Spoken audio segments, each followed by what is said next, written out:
feu est passé au vert. Le pick-up n'a pourtant pas bougé. La femme a klaxonné pour le presser. Le pick-up est resté immobile. La femme a commencé à s'impatienter. Le feu allait repasser au rouge. Elle a changé de voie pour le dépasser. Elle lui a même fait un geste. Elle ignorait que ce petit acte allait lui attirer un malheur inévitable. Elle n'avait pas parcouru une grande distance, qu'elle s'est retrouvée à un autre feu rouge. Le pire, c'est que le pick-up l'avait déjà rattrapé. Le conducteur lui a fait un signe amical pour s'excuser de son comportement précédent. Il n'avait pas vu le feu, parce qu'il était distrait. Mais l'attitude de la femme l'avait agacé. Si elle s'excusait sincèrement, il était prêt à lui pardonner. La femme ne l'a pas pris au sérieux, et l'a même raillé. Si tu es distrait, ne prends pas la route. Puis, elle est repartie. Voyant le comportement excessif de sa mère, son fils a regardé derrière avec appréhension, craignant une réaction excessive du conducteur. Il n'avait pas encore parcouru une grande distance, que le pick-up est revenu à la charge. Le conducteur a violemment arrêté sa voiture au milieu de la route, et a fixé la femme avec insistance. Paniquée, elle a pris un autre itinéraire. Après avoir déposé son fils à l'école, elle pensait que tout était fini. Mais à la station-service, elle a aperçu le pick-up sur les caméras de surveillance. Le conducteur avait même garé son véhicule derrière le sien. La femme a immédiatement paniqué. Elle a alerté un employé, qui voulait appeler la police. Un jeune homme,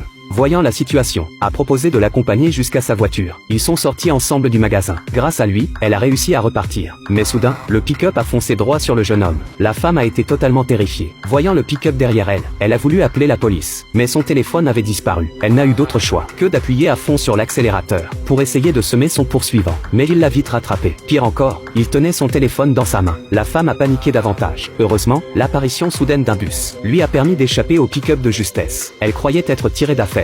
Mais le conducteur du pick-up avait déjà accédé à son téléphone et trouvé le rendez-vous avec son ami. Il s'est fait passer pour elle et a engagé la conversation avec l'homme. Quand ce dernier a dit qu'il n'arrivait pas à la joindre, le conducteur a affirmé qu'il pouvait la retrouver. Puis, il a composé un numéro. À ce moment-là, la femme a entendu la sonnerie de son téléphone et a découvert un autre téléphone dans la boîte à gants. Son ami a voulu récupérer son téléphone, mais le conducteur l'a attaqué. En réalité, ce dernier venait de divorcer et le jugement ne lui convenait pas. Depuis, il haïssait tous les avocats et par malchance, la femme l'avait provoqué. Elle a pris peur et s'est précipitée vers l'école de son fils. Mais elle ignorait qu'à la maison, son frère venait de réaliser que quelque chose n'allait pas. Armé d'un couteau, il a inspecté les alentours. Mais en se retournant, il a découvert sa fiancée prise en otage. Effrayé, le jeune homme a supplié pour leur vie, espérant qu'ils soient épargnés. Quand la femme est arrivée à l'école, elle a été témoin d'une scène terrifiante. Car en réalité, la véritable cible du conducteur, c'était son frère.